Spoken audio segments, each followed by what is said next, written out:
society compels every individual to repress. Now here in Maya's world, the society is her father, her husband, and her brother.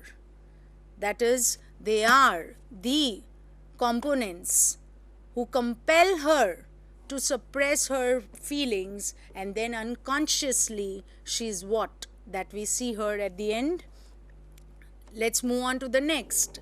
That if the individual happens to be too weak and sensitive to openly defy such oppression, finds an alternative in neurosis, which is a form of both suffering and protest. Now this is to be kept in mind, that it's not that everyone who is not given the opportunity to enjoy or to live the life in the fullest does not get down into neurosis. We are talking about the most sensitive, that is weak and sensitive type of people who defy such oppressions, who are not able to resist. Here I am talking about resistance.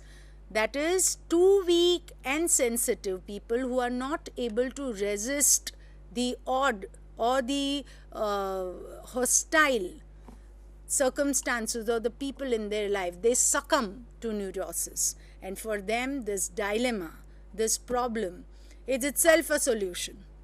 As I said, that it is more or less both suffering and protest. It is the dilemma, the enigma which they come across. Let's move on to the next one. The opening of the novel. The novel opens with the death of Maya's pet dog, Toto. In her state of agony and depression, she is reminded of the astrologer's prediction that in the 4th year of her marriage, there will be a death, either hers or her husband's. Now from here begins the journey of the character Maya, that she starts relating the death of her pet dog with the forthcoming things in her life. That is, when she was told in her childhood that her horoscope, when it was seen by an astrologer, said that in the 4th year of her marriage, a death will take place. It will be either Maya's or her husband's. And here enters superstition, and rather we can say that superstition and psyche. Maya gets so much involved, one-to-one every day. She is getting into this prophecy that one day she is going to die, otherwise Gautama is going to die. And that is what the novels begin with. To make herself free from the burden. What is this burden? Burden of the prophecy, that is the death. Maya recites to her past and fantasizes her childhood days. And here we are going back to the past, from present to the past, and she fantasizes. Fantasy becomes a part of total structure of the novel, and it is constantly projected along with and in contrast to the world of reality. And this is what we will see, that when she is fantasizing, when she is talking about her childhood, her past, she is disconnected from the world of reality. Maya always clings to fantasy as she is unable to relate herself to reality. Her relationship to reality passes through 3 different stages: her childhood, marital life, and the final stage when she totally surrenders herself to the world of insanity. When we talk about Maya, we are more into the female psyche. What is female psyche? Psyche means the functioning of the brain, the functioning of the mind. Now what Maya connects, that is how Maya connects the events in her life, brings her to a particular stage as Maya's exaggerated reactions. Maya's exaggerated reactions make her high strung. When she's exaggerated, she becomes more nervous. She creates her own island of loneliness and grieves of Gautam's inability to fulfill her expectations. She is not outletting, she is more or less introvert into, and then she expects, and at the same time her emotions come down to a low esteem. Who is Maya? Basically a pampered and motherless childhood. She is a pampered and motherless child. Her childhood spent in the care of her wealthy father, Raisab, has left her unfit to surmount the tensions and anxieties of normal existence. Why this point is to be kept in mind? Because to some extent, when we talk about a character, when we talk about a particular type of a character, we need to look into the history or the family history. And in Maya's case, we come across her father, Rai Sahib. Again, he has a very crucial part to play in building the psyche, Maya's psyche. We can say rather that he plays a very crucial role, but of what sort? Is he responsible for ruining Maya's psyche? Now that question is very important to understand Maya. We can go further that the father in Maya's unconscious. From the psychoanalytic standpoint, a question arises when we read the novel that does Maya's father, Raisab, unconsciously contribute to the ruining of her psyche?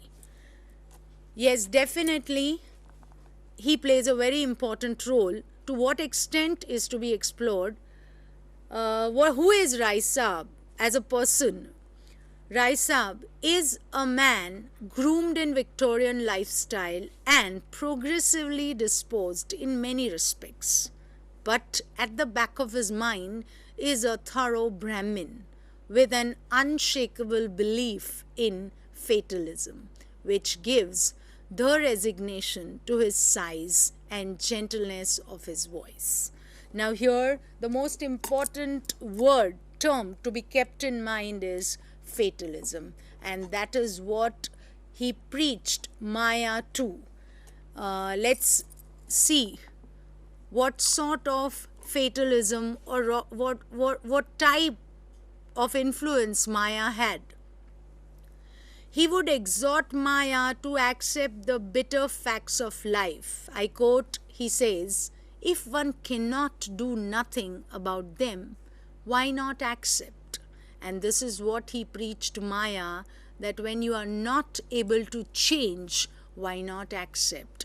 And this somehow subconsciously entered in Maya's personality, and that is what the reason that she resists, or rather she camouflages her real self, or rather evading the real self. And there are dozens of reasons why she does this.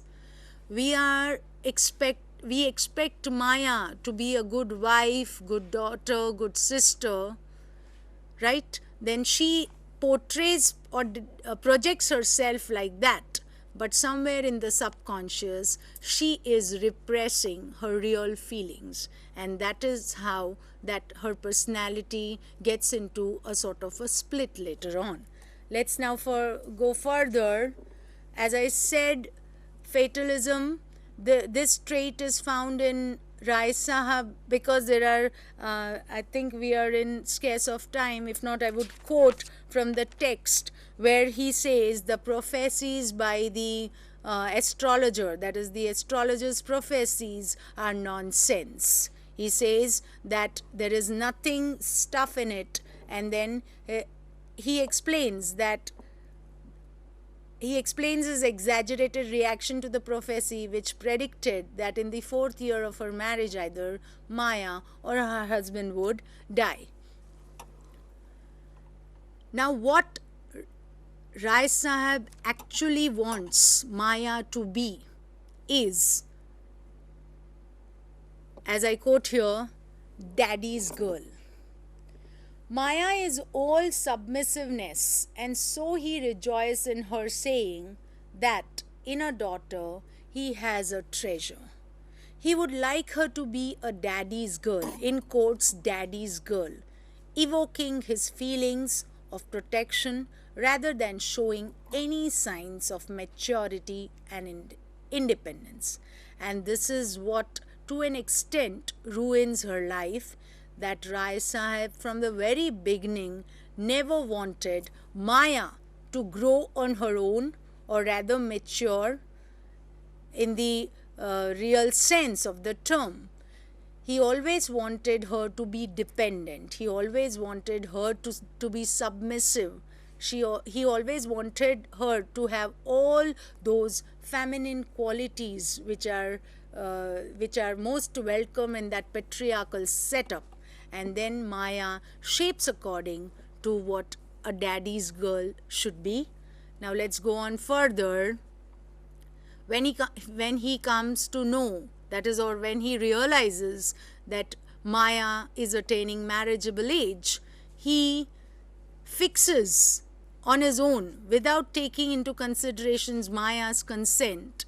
He never involves her into it and fixes her marriage with Gautam, which was the most, according to Maya, that was the reason that her life was spoiled. Father fixation. Now, why this term? Because there are many reasons why Rai Sahib got Maya married to Gautam. I quote, Maya fondly remembered her father as through her married life. He is always my gentle father for her, and she longs for him with fiercest desire. Why this remembering through her married life? Because Maya realized that Gautam is not to be replaced by her father. He is a father figure, but he is not like her father, and that is taking her into the past, where she is in a way she is believing Rai Sahib, her father, as her savior. Superficially, this is what she has been telling. But when we go further, when the novel proceeds, what is the real reality? Or rather, we say the reality principle we come across, that is the ego. The ego of Maya denies and desires need not to be acceptable to the unconscious. To her unconscious mind, her father is a savior, but that is not the fact. Now here again, the traits of a neurotic person. Who is a neurotic person? What is the process, the mental state? We need to read this very carefully. Nobody can deceive the storehouse of psychic energy operating on the pleasure principle. It always aims at gratification of the instinctual urges in total disregard of objective. Now, this is the pleasure principle Maya is carving for. She wants a satisfaction. Satisfaction of what? Of instinctual urges. But in reality, they are not possible. And that is flares, and that flares rather, or that brings us to the different shades of Maya. And this is what I have understood.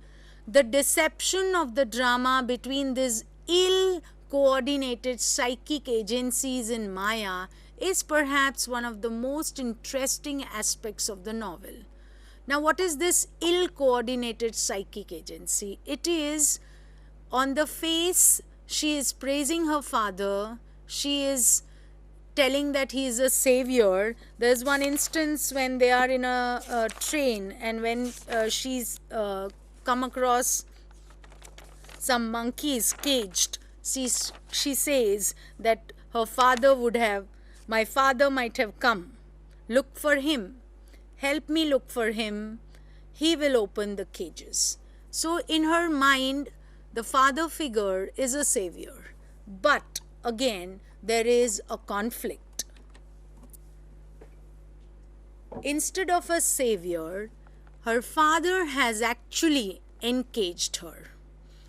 At the unconscious level, Maya has every reason to nurse a grouse against her father for having been instrumental in denying her choice, making and self, determination, and ultimately throwing her into the fetters of marriage with Gautam. Unconsciously, she has each and every reason to disagree with her father because he, in a way, has routined her life. But consciously, however, she not only professes love and regard for him, but looks up to him as a liberator and savior. And that is what I said is the conflict. And when we talk about the title, the Peacocks, now again the Peacocks have the symbol of the Peacocks has a very important thing to do in the novel. There is an identification of Maya with the peacocks that represent for her cries of love, which simultaneously invite her death. Like her, they are the creatures of exotic wild and will not rest till they have danced to their deaths. Now, these peacocks symbolize the entanglement of the instincts of Maya, that is, the marital bliss, that is, she wants, she carves for, the closeness with her husband, which is denied to her in some way, gets her into a sort of alienation. Now, because we are in short of time, just quickly go through the rest of the slides. That struggle for survival, the peacocks she's talking about. Now, what is this obsessional neurosis? Maya is not a normal neurotic, but she is more or less an obsessed one because she is occupied with all the prophecies, and that is how those are the things which are leading her towards her death. Now, I'll skip few more slides here. The most important thing to be kept in mind is the novel begins with the superstitious, that is the superstition and psyche. There's a blend of superstition and psyche. Why Maya behaves, or why the behavioral patterns